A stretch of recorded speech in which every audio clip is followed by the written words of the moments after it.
Hello, it's Jim Hutchins for the Jerusalem Connection Truth Report for this 16th day of August 2017. I want to follow up on the spot report that we gave for Monday.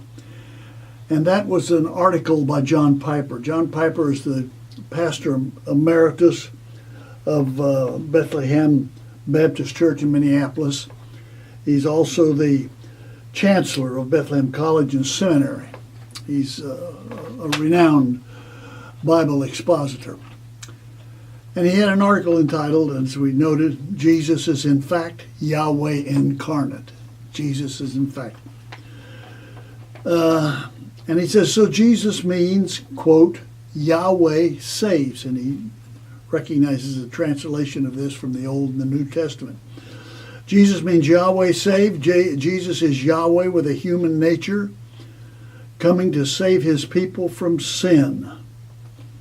Paul confirms this in Philippians chapter 2, verse 11. He says of the risen Jesus, every tongue will confess that Jesus is actually Yahweh. That's from the Hebrew. To the glory of God the Father. This is a quote from Isaiah 45:23. Now, most Christians do not have a problem with acknowledging that Jesus is God. Emmanuel, God with us. That Jesus is the manifestation, the ultimate manifestation of God in the flesh. Now, this is very significant because while Christians have acknowledged this, the Jews, by and large, as a whole, have not. There are some Messianic Jews who have acknowledged that Jesus is Yahweh in the flesh. But this becomes very important because Jesus was condemned. The reason he was condemned, ultimately, was over this issue of his being Yahweh. It's recorded in all the Gospels. For example, in Mark chapter 14, verse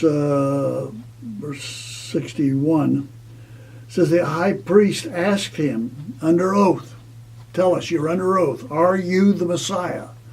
Are you the Son of the living God? Are you Yahweh? And Jesus says, I am. I am. He said, and you'll see the Son of Man sitting at the right hand of the Almighty and coming in the clouds of heaven. The high priest tore his clothes. And why do we need any more witnesses, he asked. You have heard the blasphemy. What do you think? The high priest asked. And they all condemned him as worthy of death. So he was condemned because of his confession that he was in fact Yahweh.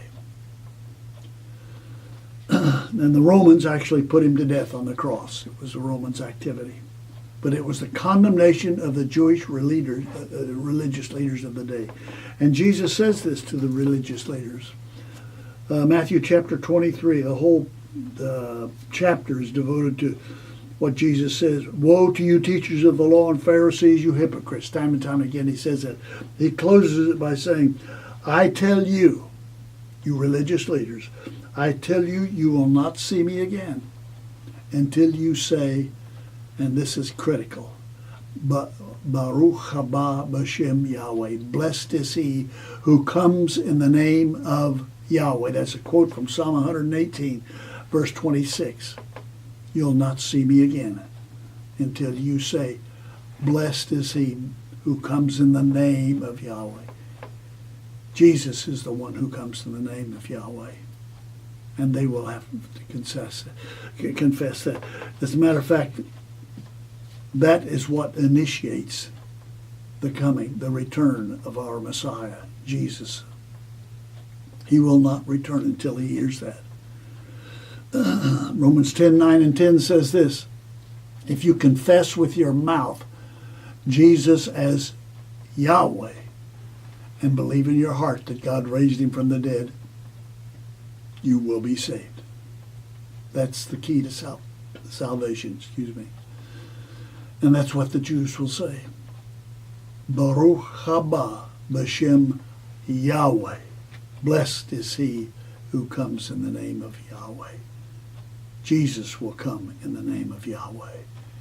And the remnant of the Jews will acknowledge that. And that's the truth.